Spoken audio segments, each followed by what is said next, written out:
Artificial intelligence एक तहकीकी मैदान है जिसमें कंप्यूटर को इंसानों की तरह प्लानिंग करने और दिक्कतों को हल करने के लिए तैयार किया जाता है। वहीं अगर हम बात करें मशीन लर्निंग की, तो वो आर्टिफिशियल इंटेलिजेंस की ही एक अहम शाखा है। दोस्तों, आज हम आपको आर्टिफिशियल इंटेलिजेंस और मशीन लर्निंग के बारे में जानकारी देंगे। आपको बताएंगे कि इस फील्ड में आपके लिए क्या क्या करियर के इम्कानात हैं, किस तरह की तालीम दी जाती है, कौन कौन से कोर्सेज अवेलेबल हैं। लेकिन सबसे पहले, आगे बढ़ने से पहले आइए इस पैकेज के जरिए जान लेते हैं कि आर्टिफिशियल इंटेलिजेंस और मशीन लर्निंग होती क्या है।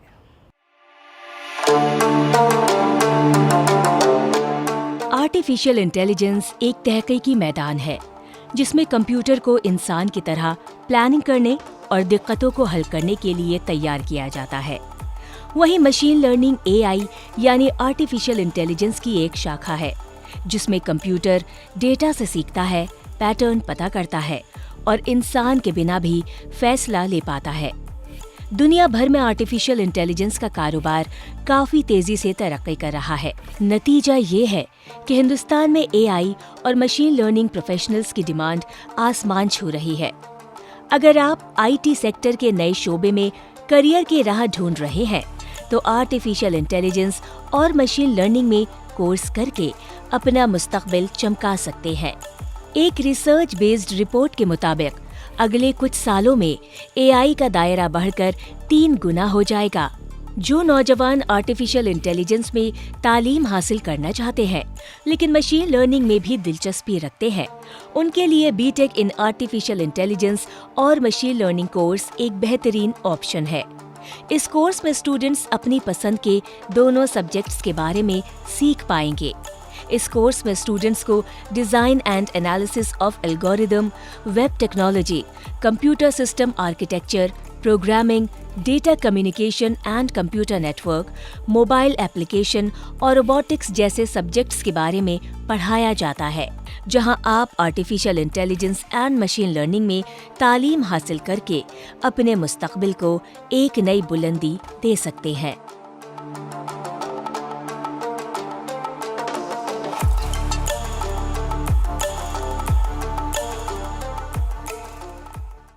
दोस्तों, मेरे इस पैकेज के जरिए आपको थोड़ी बहुत जानकारी आर्टिफिशियल इंटेलिजेंस और मशीन लर्निंग के बारे में हासिल हो गई होगी।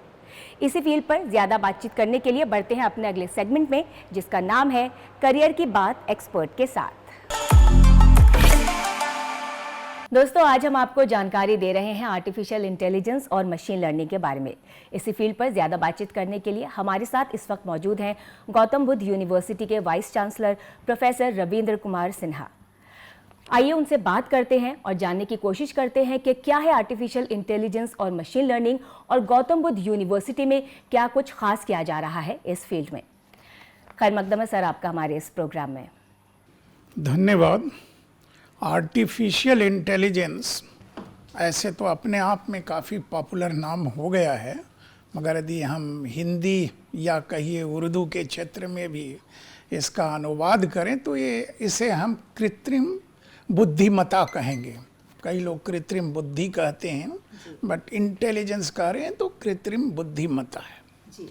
कृत्रिम बुद्धिमत्ता एक ऐसी शिक्षा प्रणाली कहिए, या शिक्षा प्रणाली तो न कहेंगे, ऐसा सिस्टम है कि कंप्यूटर में को और मशीन को भी जैसे मानव सोचते हैं और निर्णय लेते हैं ये काम करना है, वो क्षमता कंप्यूटर और मशीन को भी आ जाए, तो उसे हम आर्टिफिशियल इंटेलिजेंस कहेंगे। जी, और मशीन लर्निंग जो इसकी एक ब्रांच है, मशीन लर्निंग आर्टिफिशियल इंटेलिजेंस का एक सब शाखा है, ब्रांच है, जिसमें हम कंप्यूटर एल्गोरिथम मतलब नियम जो है के माध्यम से मशीन में जो भी डेटा दे देते हैं, उस डेटा से मशीन अपने आप निर्णय ले लेता है कि हमें क्या करना है।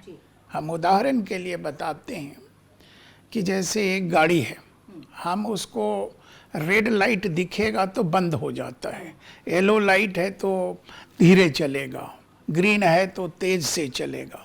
तो हम उसमें ऐसा ज्ञान दे देते हैं, एल्गोरिथम नियम बना देते कि तुम ये चलोगे। तो इस ढंग से वो चलने लग जाता है अपने, तो वो निर्णय अपने आप लेता है जो भी डेटा अवेलेबल है। तो ये क्षमता यदि हम मशीन में प्रदान कर दें तो हम इसको मशीन लर्निंग कहेंगे। और कई बार क्या है, एक मशीन दूसरे मशीन से भी बात कर ले, जैसे हम मानव अपने आपस में बात करते हैं, एक मशीन दूसरे मशीन से भी ज्ञान प्राप्त कर ले, दूसरे मशीन से भी, तीसरे मशीन से भी, मशीनों का भी एक नेटवर्क हो। तो ये सभी क्षमताएं मशीन लर्निंग में आने वाली हैं। अब सर, आज का जो ये डिजिटलाइजेशन का दौर है, कंप्यूटर, इंटरनेट, फ़ोन्स पे आजकल ज़्यादातर वक्त गुजरता है, तो ऐसे में ये जो दौर है इसमें आर्टिफिशियल इंटेलिजेंस और मशीन लर्निंग की अहमियत कितनी ज़्यादा बढ़ जाती है, इसको किस तरह से देखिए, आर्टिफिशियल इंटेलिजेंस का महत्व तो धीरे धीरे काफ़ी बढ़ता जा रहा है हर क्षेत्र में। जैसे आप व्हाट्सअप करती हैं किसी को, अंग्रेजी में लिखती हैं, मान लीजिए आपने लिखा डेस्टिनेशन, तो हर समय कई बार हम लोग को स्पेलिंग याद करने में मुसीबत होती है, नहीं मालूम है। बट जो artificial intelligence enabled mobile machine है या वो चीज़ उपलब्ध, आपको करेक्ट करके भी दे देती है अंग्रेजी स्पेलिंग भी। तो एक रोज़मर्रा के काम में भी साधारण व्यक्ति को जो मतलब बहुत ज़्यादा पढ़ा लिखा ना हो, वो भी आर्टिफिशियल इंटेलिजेंस उपयोग करता है। जिसे शायद चैट जीपीटी या चैट जीपीटी के बारे में बताऊंगा। वो एक लार्ज लैंग्वेज मॉडल करके है, उस सिद्धांत पे बना है। जैसे हम कोई भी प्रश्न दे दें, उदाहरण के लिए आप गौतम बुद्ध विश्वविद्यालय आ रही हैं, आपको इसके बारे में नहीं पता है, तो चैट जीपीटी में क्वेश्चन कीजिए कि right a note about Gautam Buddha university. वो तुरंत आपको गौतम बुद्ध यूनिवर्सिटी में कितने ब्रांच हैं, कितने शाखाएं, कब एडमिशन होता है, तुरंत आपको दे देगा। बट कैसे दे देता है? ये जब आप क्वेश्चन देते हैं तो हमारे उस सेंटर में जाता है और वो लार्ज लैंग्वेज मॉडल के बेस पे तुरंत आंसर प्राप्त कर लेता है और आपको लिखित में मिल जाता है। आजकल हमें क्या होता है, कई जगह हिंदी में भी बोलने की जरूरत है। बिल्कुल। तो हम कई बार कह देते हैं write a note on Gautam Buddha University in Hindi, वो हिंदी में लिख के दे देता है। जैसे ऐसे हमें अनुवाद करना पड़ेगा तो हमको काफ़ी समस्या होगी। तो आप रोज़मर्रा के जीवनचर्या में चाहे किसी भी क्षेत्र में हो, आर्टिफिशियल इंटेलिजेंस का उपयोग बढ़ेगा। सर, एजुकेशन की अगर हम बात करें, तालीम पे बात करें, तो क्या कुछ सिखाया जाता है इसमें? जब कोई बच्चा एडमिशन लेता है किसी भी कोर्स में, तो क्या कुछ वो सीखता है, क्या कुछ उन्हें पढ़ाया सिखाया जाता है? देखिए, आर्टिफिशियल हमारे विश्वविद्यालय के संदर्भ में बताएंगे, गौतम बुद्ध विश्वविद्यालय एक ऐसा विश्वविद्यालय है जहां आर्टिफिशियल इंटेलिजेंस का शुरू से ही पढ़ाई हो रही है सेपरेट। जैसे BTech computer science, BTech electronics करते हैं, गौतम बुद्ध विश्वविद्यालय में 2019 से बीटेक इन आर्टिफिशियल इंटेलिजेंस। अरे वाह! ये भारत देश में सबसे पहले ट्रिपल आईटी हैदराबाद ने शुरू किया था 2019 में ही, और हम लोग भी गौतम बुद्ध विश्वविद्यालय भी उसी समय 2019 में बीटेक इन आर्टिफिशियल इंटेलिजेंस शुरू किया था।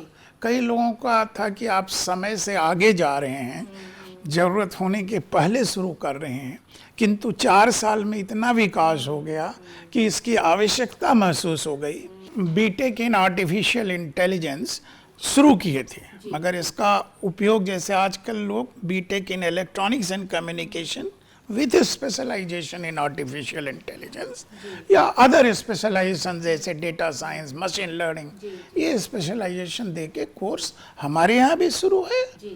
हम अग्रणी रहे हैं उसमें। 2019 से हमारा पहला batch B Tech in artificial intelligence already pass हो चुके हैं और सभी को अच्छी नौकरियां लगी। अच्छा, अरे वाह!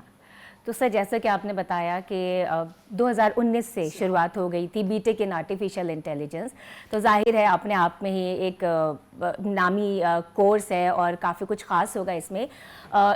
एडमिशन की अगर हम बात करें तो किस तरह से एडमिशन इसमें लिया जा सकता है, क्या प्रोसेस है उसका?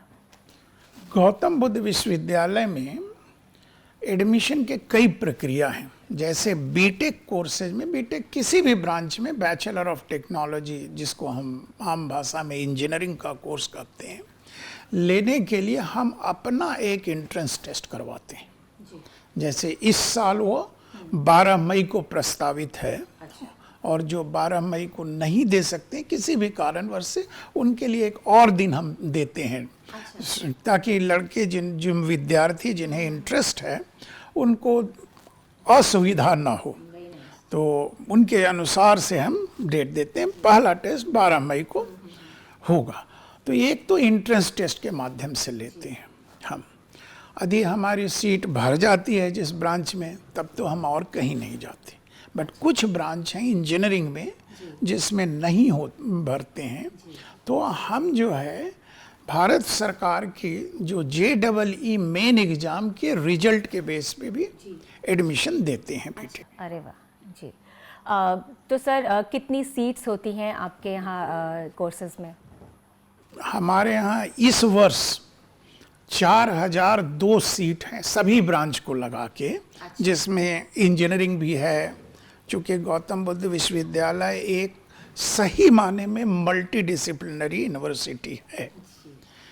हमारे एक ही कैंपस में इंजीनियरिंग की भी पढ़ाई होती है, लॉ की, कानून की भी पढ़ाई होती है, मैनेजमेंट का भी है, और ह्यूमैनिटीज एंड सोशल साइंस के सारे branch, economics, political science, commerce, ये सभी चीज़ें पढ़ाई होती है। तो और साथ ही साथ हम लोग के यहाँ मतलब ये बीटेक लेवल पे, बैचलर लेवल पे, मास्टर डिग्री लेवल पे, PhD लेवल पे, सभी लेवल पे इसकी पढ़ाई होती है। तो हम जो है एक ट्रू सेंस में मल्टी डिसिप्लिनरी यूनिवर्सिटी है। इसके साथ ही साथ हमारे कैंपस से ही मेडिकल कॉलेज भी चलता है। अरे वाह। हाँ, ये तो जहाँ इंजीनियरिंग भी हो, लॉ भी हो, मैनेजमेंट भी हो, मेडिकल भी हो, एक ही कैंपस में। हमारे वृहद कैंपस है, 511 एकड़ में गौतम बुद्ध विश्वविद्यालय फैला हुआ है, और अलग अलग जगह की अलग प्रक्रिया है। पहला प्रक्रिया जो मैं बताया बीटेक का था, जैसे लॉ में यदि आप एडमिशन लेना चाहते तो वो भी हम अपना एंट्रेंस टेस्ट करवाते हैं, और हमारे पास उसमें करीब 134 सीट है, 120, और बैकवर्ड कास्ट वालों को के लिए जब से बढ़ा तो कुछ और भी सीट बढ़े। सर जैसा कि आपने बताया कि आर्टिफिशियल इंटेलिजेंस और मशीन लर्निंग की बात करते हैं, यहाँ पे बीटेक इन आर्टिफिशियल इंटेलिजेंस है, क्या और भी कोई छोटे कोर्सेज कराए जाते हैं, सर्टिफिकेट कोर्सेज या डिप्लोमा कोर्सेज, या फिर PG लेवल पे आर्टिफिशियल इंटेलिजेंस और मशीन लर्निंग में कोर्सेज कराए जाते हैं?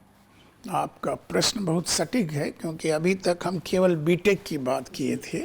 हम एमटेक और PhD भी आर्टिफिशियल इंटेलिजेंस में करवाते हैं, और इसके साथ ही साथ समय समय पर कई short term programme in artificial intelligence and machine learning करवाते हैं। इसके साथ ही साथ आर्टिफिशियल इंटेलिजेंस का अलग अलग क्षेत्र में क्या एप्लीकेशन है, जैसे लाइफ साइंस में है ना, मेडिकल में, इनफैक्ट लॉ में भी आर्टिफिशियल इंटेलिजेंस का क्या महत्व है, तो इसके लिए शॉर्ट टर्म प्रोग्राम भी चलाते हैं। आज भी हमारे यहाँ इस सप्ताह में भी, कल ही इनॉग्रेशन हुआ है, artificial intelligence and machine learning का 5 दिन का वर्कशॉप चल रहा है। तो जिसमें विभिन्न जगहों से लोग, वो ऑनलाइन ऑफलाइन दोनों मोड में है, तो 5 दिन कंटिन्यूअसली ये वर्कशॉप चलेगा। सर ये बात किस हद तक सच है कि आर्टिफिशियल इंटेलिजेंस के आने से जो आम नौकरियां हैं, ट्रेडिशनल नौकरियां हैं जो लोग करते हैं, उनको खतरा है? जैसे आप कह सकते हैं कि एक जगह का, जैसे हम ही को एज ए वाइस चांसलर कई जगह कई लेक्चर और टॉक देना पड़ता है जिसमें हमने अध्ययन नहीं किया है। साधारण ज्ञान हो सकता है, बट विशिष्ट ज्ञान होना मुश्किल है। तो पहले हम क्या करते थे, लोगों से बात करके, डिस्कशन करके अपना स्पीच तैयार करते थे। आज हमें उसकी ज़रूरत तो नहीं पड़ रही है उन लोगों से। हम क्या करते हैं, सीधा आर्टिफिशियल इंटेलिजेंस से, ChatGPT से यूज करके समझ लेते हैं या अपना स्पीच तैयार कर ले। मगर इसका ये मतलब नहीं है कि नौकरियां ख़त्म हो जाएगी। कंप्यूटर अपने आधार पे करता है, उसमें हमारे अनुभव को लगाना है तो हमको उसमें अपना डिटेल्स के रूप में सुधारना पड़ेगा। और ये मिसकंसेप्शन है कि कोई नई टेक्नोलॉजी आती है तो लोगों का नौकरी समाप्त हो जाएगा। हम सभी लोग ने अपनी पीढ़ी में देखा है कि जब कंप्यूटर आया 1985-86 में तो लोग कह रहे थे कि नौकरियां नहीं मिलेगी। आज सबसे ज़्यादा नौकरी कंप्यूटर साइंस में ही मिल रही, कंप्यूटर के एरिया में मिल रही। तो अब नई टेक्नोलॉजी हो जाएगा तो नौकरी खत्म हो गई ऐसी बात नहीं, और भी नए नए क्षेत्र के रोजगार के अवसर खुलेंगे। अब सर कौन कौन से एरियाज़ हैं या सेक्टर्स हैं जहाँ पे मशीन लर्निंग या आर्टिफिशियल इंटेलिजेंस का यूज़ होता है? और अगर बात करें यूथ की तो इस फील्ड में पढ़ाई करने के बाद जब वो काम करने के लिए, नौकरियों के लिए निकलते हैं तो किस तरह के काम से उनकी शुरुआत होती है और ग्रोथ के क्या चांसेस होते हैं? देखिए, आपका सवाल है कि आर्टिफिशियल इंटेलिजेंस का उपयोग किधर है। जिधर भी उपयोग है उधर नौकरी होती है। सबसे बड़ा एग्जाम्पल है हेल्थ सेक्टर, वेलबिंग सेक्टर। आज हम आर्टिफिशियल इंटेलिजेंस का उपयोग करके केवल आपके आँख का इमेज ले लें, रेटिना ले लें, तो करीब 100 डिजीज जो आदमी को होता है उसके बारे में हम बता सकते हैं कि आपको ये कब इससे आप प्रभावित हो जाएंगे। तो ऐसा है कि जो रेटिना के कलर पिक्चर जो है ना, वो आपके शरीर के अंदर क्या क्या परिवर्तन हो रहा है उसको दिखाता है। और ये परिवर्तन का इन्होंने बहुत बड़ा डेटा बैंक बना लिया और उसको देखा कि भाई ये इतना से ऐसे हो जाएगा तो ये डिजीज है, तो उस टाइप के फोरकास्ट करने का है। और यदि वो डिजीज है तो उसका प्रिवेंशन कैसे करें, उसके लिए क्या दवा खाएं, कैसे जीवनचर्या को चेंज करें, तो उसका भी उपाय उसमें है। तो ये तो मैं एक लाइफ साइंस में बताया। ऐसे हमारे पास गवर्नेंस में भी, प्लानिंग में भी कई डेटा हैं, माने लार्ज नंबर का डेटाज अवेलेबल होगा, है ना, और उससे हमको बेस पे निर्णय लेना होता है। तो गवर्नेंस में भी इसका उपयोग है, रिसर्च में भी उपयोग है। जैसे मैं एक अपने क्षेत्र से आपको उपयोग बताता हूँ। आज जो है हम कोई भी मटेरियल लेते हैं, जैसे लोहा लेंगे, आयरन, तो उसमें आयरन का गुण है ना, गोल्ड लेंगे तो गोल्ड का गुण। हम आज ऐसा स्ट्रक्चर बना सकते हैं कि आयरन के पार्टिकल को ऐसे ढंग से असेंबल करेंगे कि वो आयरन के लायक नहीं बिहेव करेगा, दूसरे ढंग से बिहेव करेगा। समझे ना?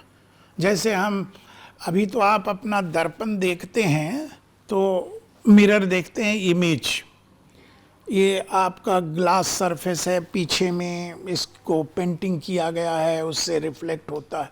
तो ऐसे रिफ्लेक्शन, एब्जॉर्बर, मटेरियल के प्रॉपर्टीज को भी हम आर्टिफिशियल इंटेलिजेंस के तहत चेंज करने की क्षमता रखते हैं। हम उसका ऐसा स्ट्रक्चर बना देंगे कि वो अलग प्रॉपर्टी देगा। तो मटेरियल्स में अलग प्रॉपर्टी देने लगा, उसका बहुत महत्व है हर एक तकनीकी के क्षेत्र में, हर एक इंजीनियरिंग के क्षेत्र में।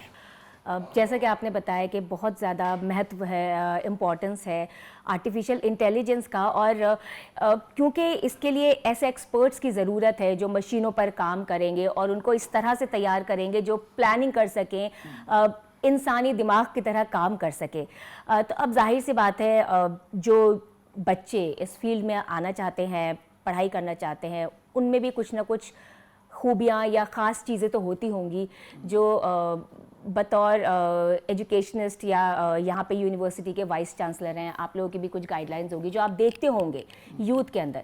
तो वो क्या खूबियाँ, काबिलियत या स्किल्स होनी चाहिए बच्चों में जो इस फील्ड में आना चाहते हैं, और ताकि वो इसमें आने के बाद बेहतर कर सकें? देखिए, आपने जैसा हमसे पहले भी प्रश्न किया कि बीटेक आर्टिफिशियल इंटेलिजेंस में हम एडमिशन कैसे लेते हैं, तो यस, उसे हाई लेवल की रीजनिंग, रिलायबिलिटी और कैसे एक टेक्निक को दूसरे जगह हम उपयोग करें इसकी क्षमता होनी चाहिए।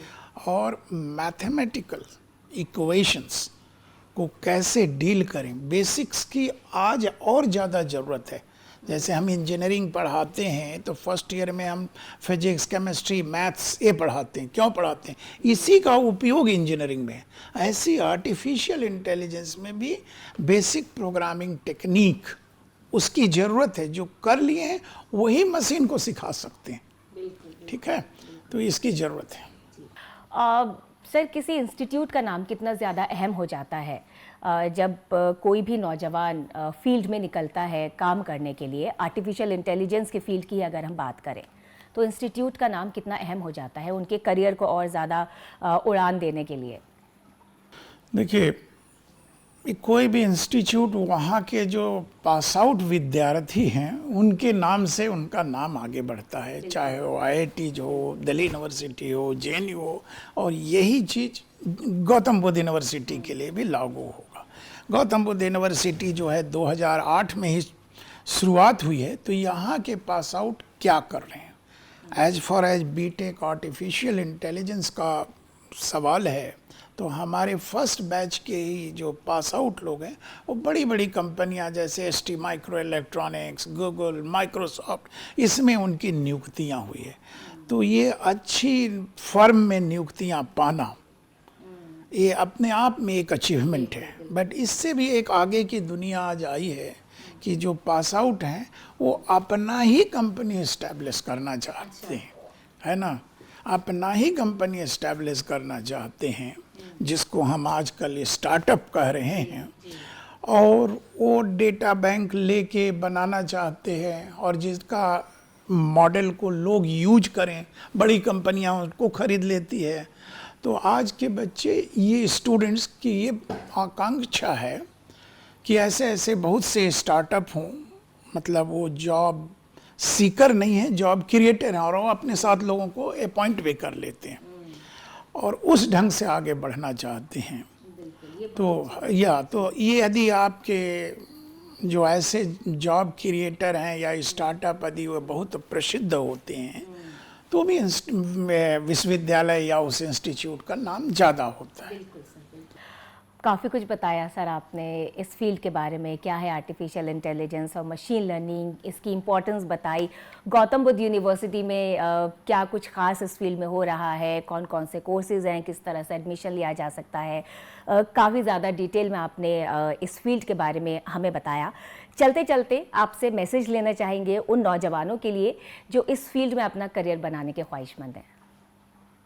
देखिए, उन नौजवानों के लिए ये है कि वो ज़रूर इंजीनियरिंग के क्षेत्र में BTech computer science, BTech artificial intelligence और रिलेटेड ब्रांच जैसे BTech in computer science with a data science specialization, IoT specialization, that is internet of things, करने की इच्छा रखें और फोकस डायरेक्शन से उस एरिया में पढ़ाई करें।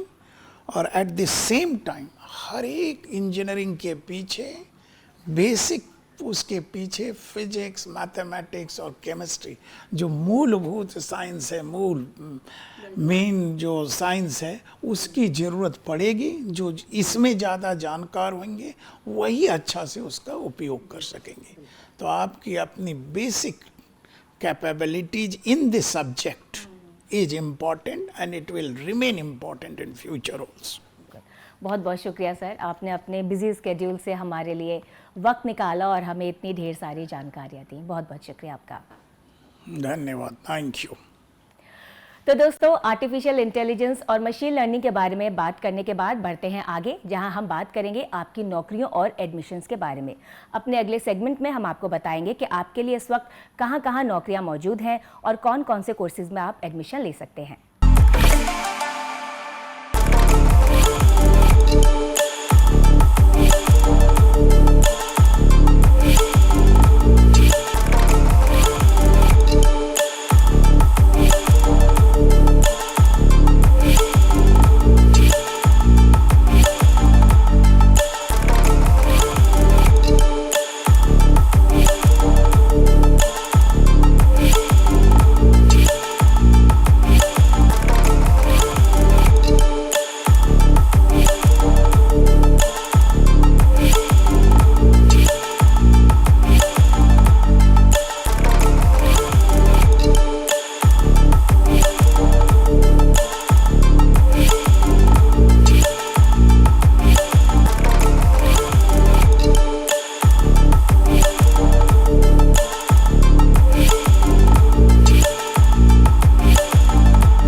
उम्मीद है हमारा आज का एपिसोड आपको जरूर पसंद आया होगा। अगले हफ्ते आपके करियर से जुड़ी एक नई फील्ड की जानकारी के साथ आपसे फिर होगी मुलाकात। तब तक के लिए मुझे दीजिए इजाजत। आदाब।